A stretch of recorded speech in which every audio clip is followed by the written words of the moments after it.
Thank you so much, and good morning. You know, in my campaign for the presidency, I am developing somewhat of a reputation for going anywhere and speaking to anyone. And earlier this week, I was on The View. I got into a little tussle with Whoopi Goldberg about life. That was fun. Actually, it was. But early on in the program, I was asked a question. Basically, why are you a conservative? And I said this: I am a conservative because I know no one of us is any better than any other one of us.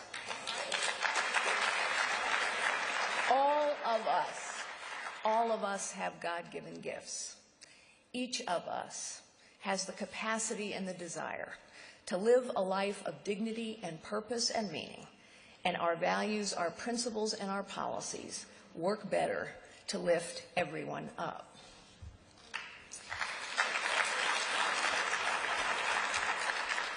In the course of this campaign, I've been asked a lot of questions, and I've answered a lot of questions from media. And one of the interesting questions I was asked one Saturday morning on national television was whether or not a woman's hormones prevent her from serving in the Oval Office.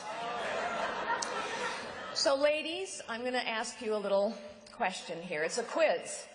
Can you think of any instance in which a man's judgment might have been clouded by his hormones? Any at all? Including in the Oval Office.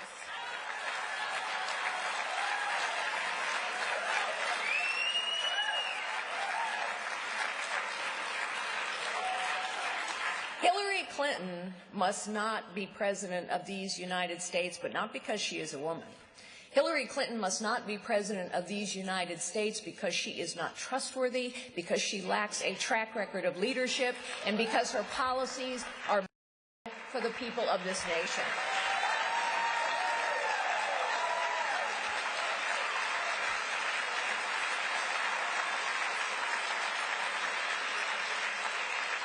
And we had better have a nominee on that general election debate stage who will not be afraid to throw punches all night long.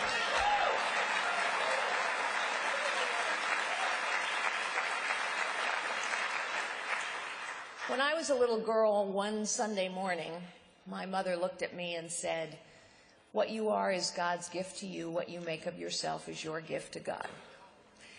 I did not feel particularly gifted as a young girl or a young woman. And so my mother's words were like a promise to me that I had God-given gifts. And they were a challenge as well, that I needed to find them and use them. I have traveled and lived and worked, done business and charity and policy work all over the world. And I know with absolute certainty that it is only in the United States of America that a young woman can start out as I did, typing and filing and answering the phones for a little 9-person real estate business, and go on to become the chief executive of the largest technology company in the world and run for the presidency of the United States. That is only possible in this great nation.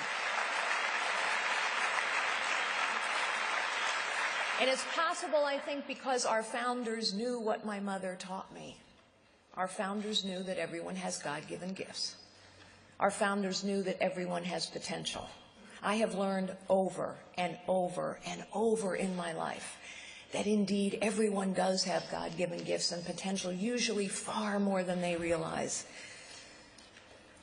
And our founders built a nation on this, what was a radical idea at the time, that here in this nation, you have a right to fulfill your potential. That is what they meant when they said life, liberty, and the pursuit of happiness, that we have the right to fulfill our potential, and that right comes from God and should not be taken away by man or government. We are not a perfect nation, but the truth is more things have been more possible for more people from more places in this great nation than in any other time in human history and anywhere else on the face of the planet because of that profound conservative belief that all of us are equal in the eyes of God and that each of us has God-given gifts.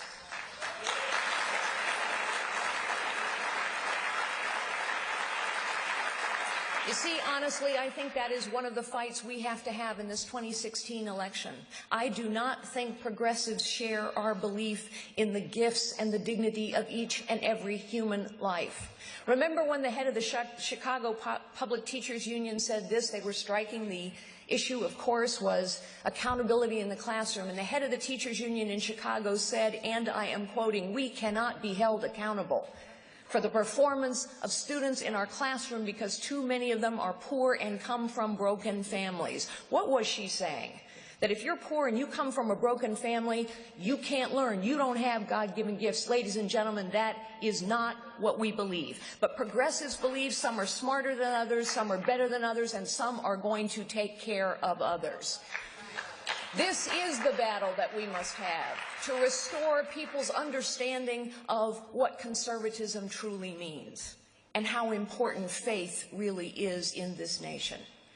You know, I grew up a little girl of faith, but over the course of my life, I must tell you, my faith became more abstract. And I came to a place where I sort of thought of God as, I don't know, a big CEO, you know? He understood basically, strategically what was going on, but he didn't understand the details of each and every one of our lives. And through a pastor friend of mine, I came to rediscover a personal relationship with Jesus Christ. One morning I woke up and I said, you know, if human beings can create something as sophisticated as a global positioning system, where literally billions and billions and billions of moving objects are kept track of in precise ways every single millisecond of every single day, if humankind can create this, then yes, indeed, Jesus Christ knows the personal details of each and every one of our lives.